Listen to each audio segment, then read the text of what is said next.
Are you struggling to keep up with boxing? Download the Boxing Showtimes app for the latest fight schedules, full undercards, boxer stats, news, and real-time updates. It's more than just an app, it's the boxing community you want to join. Boxing King Media, powered by BYD. Delighted to be joined by, for the first time, Mr. Benjamin Mahoney. Have I pronounced that right? I'm guessing it's different in Australia. Mahoney. It is Mahoney. Yeah, it's Mahoney. I get a million different things, but Mahoney's how it's pronounced. Because your promoter was saying Mahoney, I was thinking it's spelt Mahoney, but that's how we'd pronounce it in the UK. Potato, mate. If you want to call me that, you can roll with it. Obviously, it's the elephant in the room. I can't miss you, Tash. First time I met you, so the fans are going to be wondering why has this guy got the most amazing mustache. So just explain that. Man, I just grew it a few years ago. I was struggling to grow it, and I kept shaving it, and one day it popped through, and I thought, I'll just keep it. Every November, it's just rock solid. Don't have to start growing it or shaving it, but yeah. I think it's just more of a thing now. I think people are used to it. Is it like an Australian thing? Because I don't know if you watch cricket or not. You see the cricketers tend to have big tashes as well, like especially from the 70s. Yeah, I don't know. Heaps mullets and mows. It's just an Australian way of life, I think. Yeah, mullets and tashes. Do you watch cricket? I don't. I'm Australian, I know. I'm shocked because like you've got cricket on the big screen over there as well. So, you know, you're a middleweight, you're 14-0, you're fighting next Wednesday. I keep wanting to say Saturday, but it's actually Wednesday. But it must be, I don't know if it's weird for you guys or not, but you're used to fighting on random days because of the rugby? Yeah, look, I've had plenty of fights. I fought overseas back in the Muay Thai days. Now I fought at 3 a.m. on random weeknights, so I'm kind of used to it. Wednesday's not too bad, as long as you can plan it out prior. Obviously, you got all the big sporting events on the weekends and stuff, so you just got to make it work when we can. You definitely have. So, you know, just out of curiosity, you're 29 years old, Ben. Because, you know, fighters in the UK, when you're kind of growing through the ranks, you know, people have other jobs and they do other stuff as well. You know, what do you do in Australia? What's it like? You know, what's the hard part of, like, you know, boxing in Australia as a prospect? I think it's just the same as any other person looking to come up as an athlete in a sport in the early days. I'm just trying to make ends meet. When I was younger, I did a lot of jobs. I worked 2 or 3 jobs at a time, night shifts, training early, training late. Just trying to fit in whatever sessions I could to make the dream happen. Been very fortunate to be in the position I am now, where I do clients now, so PTs, so I make ends meet. I kind of work for myself, and I can train around my own times. But it's been 15 years in the process to even get to this point. So, you know, it's hard without a financial backing. It's hard without sponsors, without a support network. So when you get to that point where you can start to get that base of support, it makes it a lot easier. What work did you do out of curiosity apart from PT? What other work did you do? Well, when I was younger, I was a plumbing apprenticeship. I did scaffolding. I was just doing labouring. I was working at Topgolf doing maintenance. I was just chopping and changing to whatever I could. So I was just grinding away, getting up at 4, running in the dark, working 12-hour days, commuting 2 hours and training until late, and sleeping 3-4 hours a night, sometimes multiple times a week. So yeah, just the old Australian hustle, I guess. So, you know, in the UK, I remember reading a few years ago, there was like a big urge for, like, you know, joiners, plumbers to come to Australia to work because they kept saying the money was that good. So you've obviously left like a well-paying job to do boxing, no? No.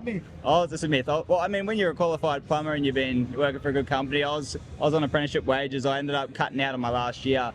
They screwed me over. I got underpaid every year. I think I was on like $7 or $8 an hour for the first year or 2. Yeah, so I don't miss it at all. That's crazy. Just $7 an hour. That's crazy. Yeah, it's nuts. When you're young, this was years ago too. It goes up per the year, but yeah, I think the first year I was on like maybe $8 or something. And then second, third year you go up a little bit, but by the end of it, mate, you're doing full week's work. And for me, it's more about chasing my dream, my ambition. This is what I want to do. It's what I love to do, and to work a job that I'm not happy doing for money that I'm not happy making, it's just not worth it for me.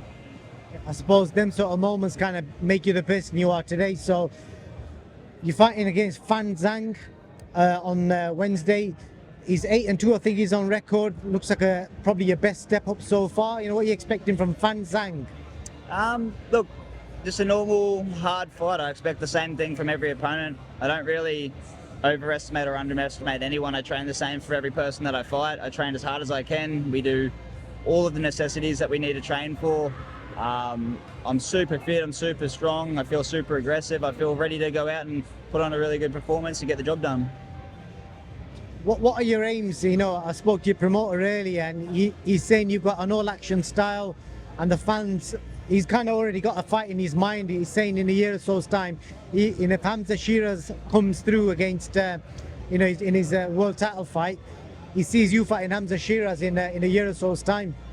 And I want to be the pinnacle of this sport in the years to come. And, you know, I'm very grateful for Tasman and for Mick, and to be a part of all this. This massive promotion is huge for me now, and it's just about building and taking those right fights around, winning the right fights right now.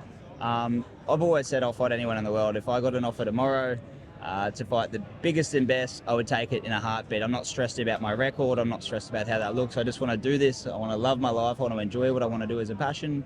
I want to build a life for me and my family, and this is just the steps it takes. I'm excited for the fact that those conversations are even happening right now, knowing that that blueprint is there and it's attainable.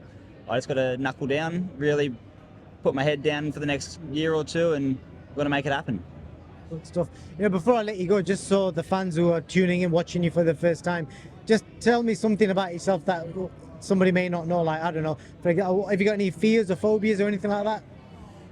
Fears, phobias. I'm not really. I'm a general height, stingy bugs and shit like that, but not really like anything out of pocket. Nah. I was warned about spiders in Australia. I haven't seen any yet. Mate, they get huge here, but most of them are pretty harmless here. You get the huntsmans, they're massive, as big as your hand. They look scary, but they run away from you. There's no drama. Stuff. That's it really. Anything else you want to share before I let you go? I just want to say I'm really excited and very grateful for the opportunity. Big thank you to Tasman, big thank you to all the sponsors, all the networks, everyone tuning in to support me on Fight Night, and I'm really looking forward to getting the job done. Before I let you go, who wins Wednesday in the main event? It's a great fight. I think I've got to go with my boy Dryad. I love him. I've been friends for a long time. I've fought on the undercard a couple of times in the past. I just can't see anyone beating him right now. I think David, for stepping up the way he has on short notice over Christmas, kudos to him, and I really am excited for him because it's such a big step for him, and if he pulls it off, it's monumental, but I just can't see anyone beating Jai right now. Good stuff, Ben. Pleasure speaking to you. Ben Mahoney, I got it right. Yes. Thank you, brother. Thank you for your time.